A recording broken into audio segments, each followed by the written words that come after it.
Hello everybody, welcome to another video and welcome to my review of my very first 21:9 ultra-wide monitor. This is the AOC Q2963PM. So I've been using this monitor now for the last, and this aspect ratio, for the last couple of weeks, and in short it has completely changed the way I've used my computer on a day-to-day basis.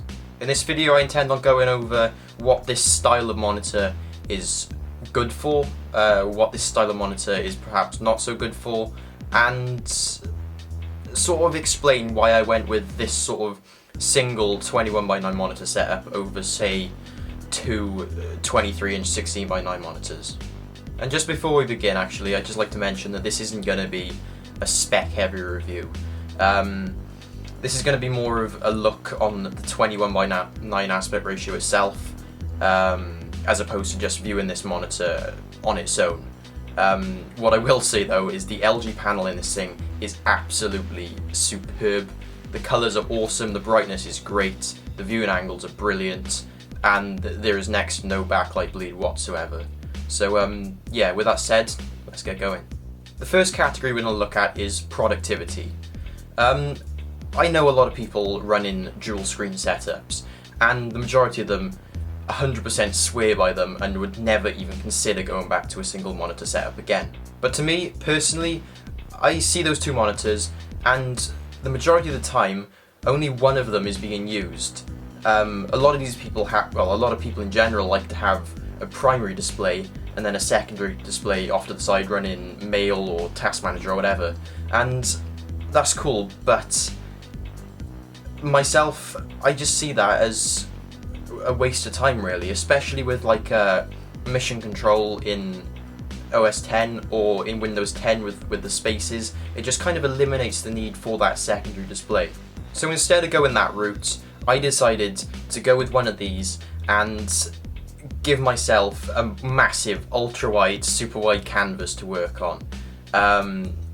In applications like Final Cut or Audacity or something like that, it is just something else. In Final Cut you can have a full 2500 pixel wide timeline open, along with a nice half-size preview window, and then full-sized, fully opened effects and clip windows. In Microsoft Word you can have a full 4-page spread open without having to adjust the zoom or anything. In Excel you can have a spreadsheet the width of the bloody M61, the list just goes on and on. For productivity, this thing, it just kicks ass. Next discipline I want to look at, say, is gaming.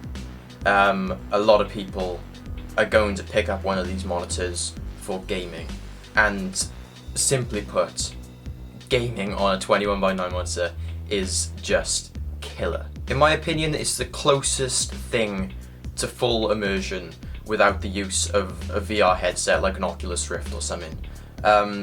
Like the Oculus Rift, it does take a lot of getting used to. When I first got this monitor, first set it up and started playing around with it, I felt sick, basically, playing games, because you find your eyes darting around all over the place, because it's a lot to take in. So I guess it's similar to a like say a triple screen setup or whatever. Same thing applies. Your eyes and your head is darting around all over the place, and it's jarring at first. But when you get used to it, it is just amazing. It fills the majority of your field of view, and it's as I said, it's the closest thing to full immersion without the use of a VR headset. It is just something else. It is absolutely amazing. Now, due to the obscure nature of the resolution, 2560 by 1080, some games are going to straight up refuse to run at that resolution. But then you're going to be left playing the game on the equivalent of a 23-inch 16:9 monitor, which is better than nothing, I guess. And obviously the panel is still great, so it still looks awesome. It's just not quite as immersive. But all in all, the whole resolution thing, which a lot of people I've found have been complaining about, it wasn't a massive issue. Even like seriously majorly old games like Worms Armageddon, which looks awesome by the way in this resolution, it worked straight out of the box, and the majority of the games I'd find myself going, because it picked it up straight away in the menus. I was quite worried about how many games I could get running at the resolution, but all in all, it turned out to be a bit of a non-issue. There was only maybe 1 or 2 games that I couldn't get running in one way or another. The last category I want to look at is where this monitor really shines, in my opinion. Movies. Movies just look stunning. It is just, I find it hard to put into words how incredibly, amazingly awesome watching movies is on this 21:9 aspect ratio. It is just absolutely killer. The first thing I did when I got this monitor set up was run a trailer of Exodus, I believe, a film that came out last year. I cranked the sound all the way up, I cranked the subwoofer all the way up, and I just blasted it, and my jaw was just locked involuntarily open for like 5 minutes. It was just, it blew my mind. It is like having a personal cinema sat right in front of you, because of how far away you sit in a desk chair to a computer monitor.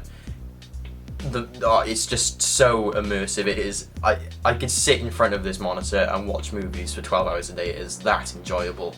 And even in 16:9, if you have a standard 16:9 video with a little bit of tweaking in VLC, I can get it to go full screen, so it's basically like watching a normal 21:9 video.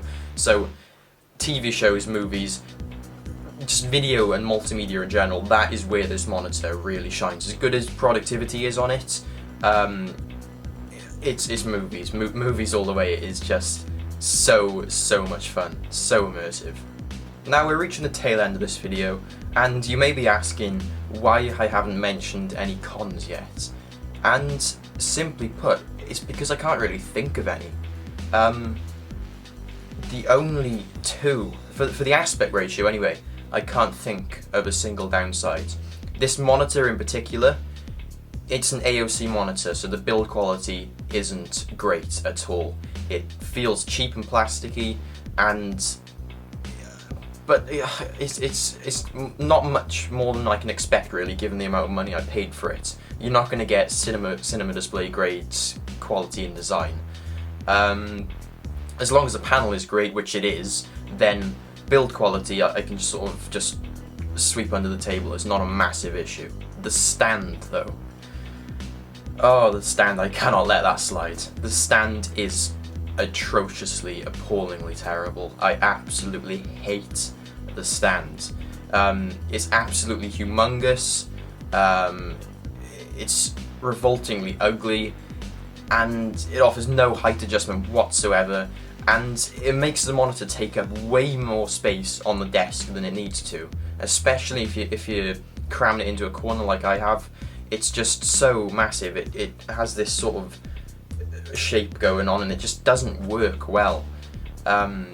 It's just a terrible stand. So if you are considering picking this monitor up in general, the AOC, then I totally recommend getting a VESA desk mount, which I've got one on order now, because that thing is just, it's just terrible. And on that note then, I guess that sort of wraps it up. I hope you enjoyed this video, guys, and I hope this video has convinced you to go out and at least give the 21:9 aspect ratio a shot. It is the future, in my opinion. If 21:9 became the standard, like for example it was 5:4, then it was 16:9. If 21:9 is the next standard, then I am going to be over the moon, because it is just amazing. But as always, guys, I'll see you in the next one. Bye bye.